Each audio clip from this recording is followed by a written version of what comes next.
welcome to, what is it, the third production workshop of this quarter? Yeah. Third or fourth, something like that. Thank you guys for coming by. We're going to talk about what a design document is for video games and why it's so important. I can't use a recall. So, what do you guys think a design document is? Don't read this. I forgot to animate this stuff, but yeah. It's a document that has all the specifics and details of how the game should function, all the rules and such. Yeah, pretty much. That's a good description. It's literally just a written description of what you would want to include in your game. So it's like the architecture or the layout of the game that you and your team envision. And I mean, this isn't written anywhere, but I'd say a good game design document should have visuals, visual references to other games, to other software, that to shed some light on what you'd like your game to look, feel, and play like. It should be exhaustive, it should be detailed, it should cover anything and everything needed to create the game that you and your team envision.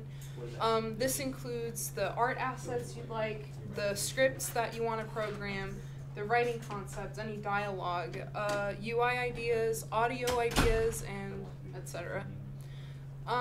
Referencing other games' art and mechanics and interfaces can prove really useful because it gives your teammates an idea of what you want in this project, like what you want the project to look like. So why do you think it's important?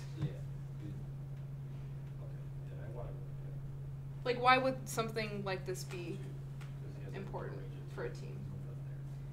Because everyone knows what the direction of where the game is going. Kind Yeah. of thing. Yeah. Yeah, it keeps everybody on the same page, and it offers some clarity regarding what the final project should look like. Now, again, this is just a personal recommendation. I recommend making the GDD as a Google Doc so that other people can comment on things they find confusing, on stuff, they can cross out stuff they've already done. And it also allows them to reword concepts and brainstorm with you as well.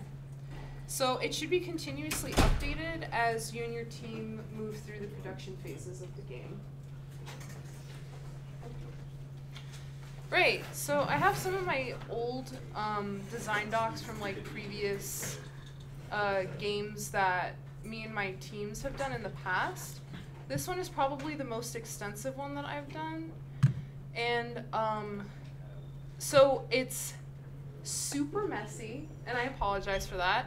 But basically, this one I think is, it's 11 pages. And I started with what I would want the intro of the game to be, and a soft deadline for this particular task. And then I started mentioning the backgrounds that we'd need for this and the assets that we'd need. And I went super detailed. I went layer by layer. And I don't think you have to be this exhaustive, but I was. And then I have some visual references as well of things that I would have wanted implemented into the game. I color code too, and I use Paint for references that I can't find online. So yeah, this is yeah. So there's this one, and then each one is pretty different.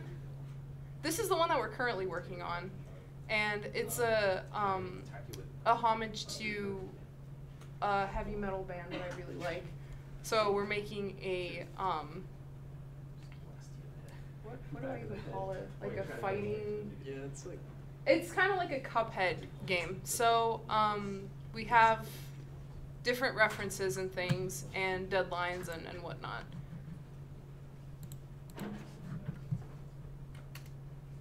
Okay. So just the basic setup and the categories for a design document. No design document is ever going to look the same. No two are going to look the same.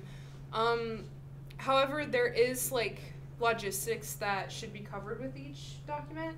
And I mentioned it before, it should be any art that you want in the game, the scripts that you want, any ideas as far as the plot or audio that you'd like to have in the game. And UI is also really important too. Rule of thumb, the more detailed you are about what you want in the game, the better your team will understand what deliverables you're looking for, and the more your team will understand what they're supposed to be working on and what they're supposed to be doing.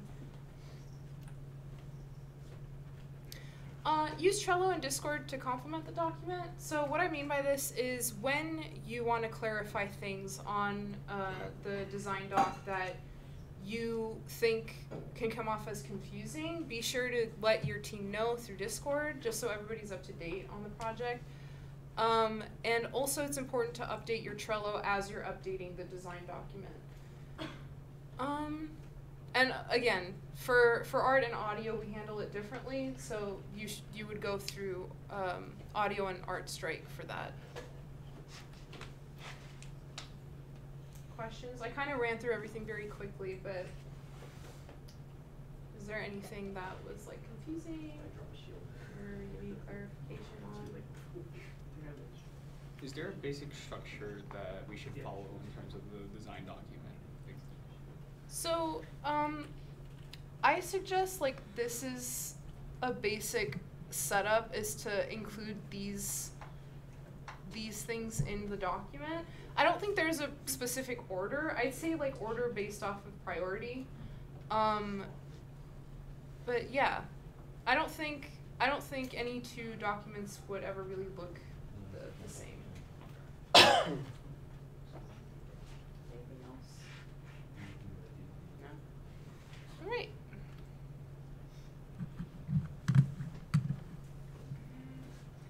There's OBS.